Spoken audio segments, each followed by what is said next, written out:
साथियों को नमस्कार दोस्तों, स्वागत है आपका अपने YouTube चैनल में। मैं आपका दोस्त एडवोकेट अंकुश खन्ना। दोस्तों, आज हम बात करने जा रहे हैं एडवोकेट अमेंडमेंट एक्ट की। हम सब इस एक्ट को बखूबी जानते हैं।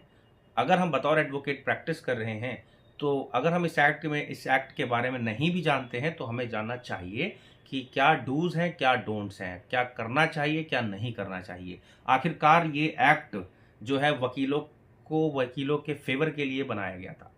अब बात करते हैं कि इसमें एक नया कानून लागू हुआ है 30 सितंबर 2024, जो कि शायद हम सबके पास नोटिफिकेशन आया होगा, हमने पढ़ा है, नहीं पढ़ा है। मैं थोड़ा सा आपको इसके बारे में एक्सप्लेन करूंगा।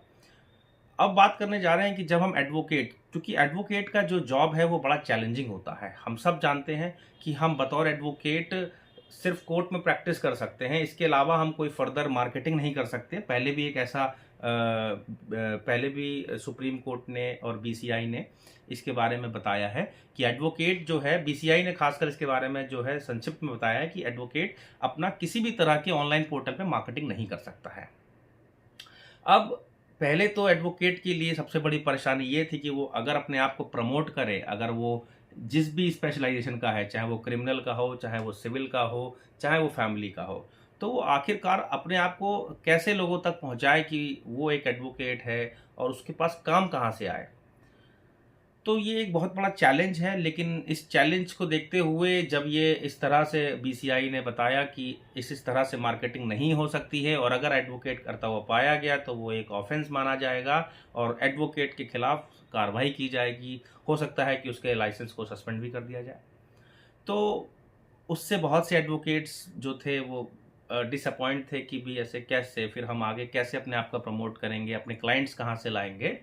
अब उसके बाद एक नया जो कानून लागू हुआ 30 सितंबर को, उसमें ये बताया गया कि जो लोग एडवोकेट नहीं हैं मगर बतौर एडवोकेट कोर्ट जाते हैं, तो कहीं ना कहीं ये एडवोकेट के लिए एक फायदे की बात है।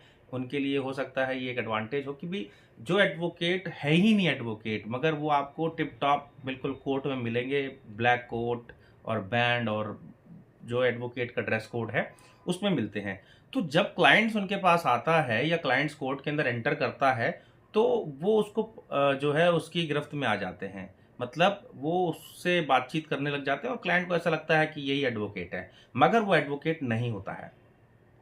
अब उसकी सेटिंग होती है और दूसरे एडवोकेट्स के साथ जो रजिस्टर्ड एडवोकेट होते हैं। अब वो उन क्लाइंट्स को परसेंटेज पे कह लीजिए या फिर कमीशन पे कह लीजिए, वो उस एडवोकेट के हैंड ओवर कर देता है उस क्लाइंट को और उसके बाद उनका आपस का जो भी परसेंटेज तय हो जाए, यानी कि एडवोकेट का और उस जो एडवोकेट नहीं है। तो अब इस पर जो है सख्त एक कानून है और अगर कोई ऐसा करता पाया गया तो उसको भी ऑफेंस की कैटेगरी में रखा जाएगा और उसके खिलाफ सख्त से सख्त कार्रवाई की जाएगी। इस तरह का एक कानून लागू किया गया है। और कुल मिला के हम बात करते हैं कि जो लोग बीच में मीडिएटर्स होते थे या फिर ब्रोकर्स होते थे, हम जिसे ब्रोकर्स कहते हैं, कि दलाल हिंदी में बोलते हैं, तो जो कोर्ट में दलाली करते हैं उन सब की तो आप समझ लीजिए छुट्टी हो गई है।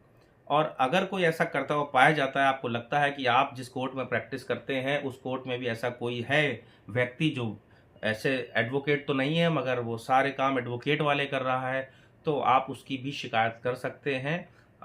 उसकी शिकायत बीसीआई से कर सकते हैं या फिर अपने कोर्ट में किसी से भी कर सकते हैं, जो भी पदाधिकारी हो या जो भी कंसर्न पर्सन हो, ताकि सूचना मिलने पर जो बार है, आपकी स्टेट बार है, उस पर सख्त कार्रवाई कर सके। जिस भी बार को आप शिकायत करें, जिस भी कोर्ट में प्रैक्टिस कर रहे हो आप, तो इस तरह का जो कानून लागू हुआ उससे कहीं ना कहीं एडवोकेट के लिए तो एक फायदे वाली बात हुई, मगर उन दलालों की छुट्टी हो गई जो अब तक कोर्ट में दलाली करते थे, चाहे वो छोटे स्तर की दलाली हो चाहे वो बड़े स्तर की दलाली हो। वो लोग चालान के नाम पर भी ठगी करते थे, वो लोग क्लाइंट को अलग अलग केसों के बारे में ठगी करते थे और ठगी करने के बाद वो उनसे अनाप शनाप पैसे बोलते थे।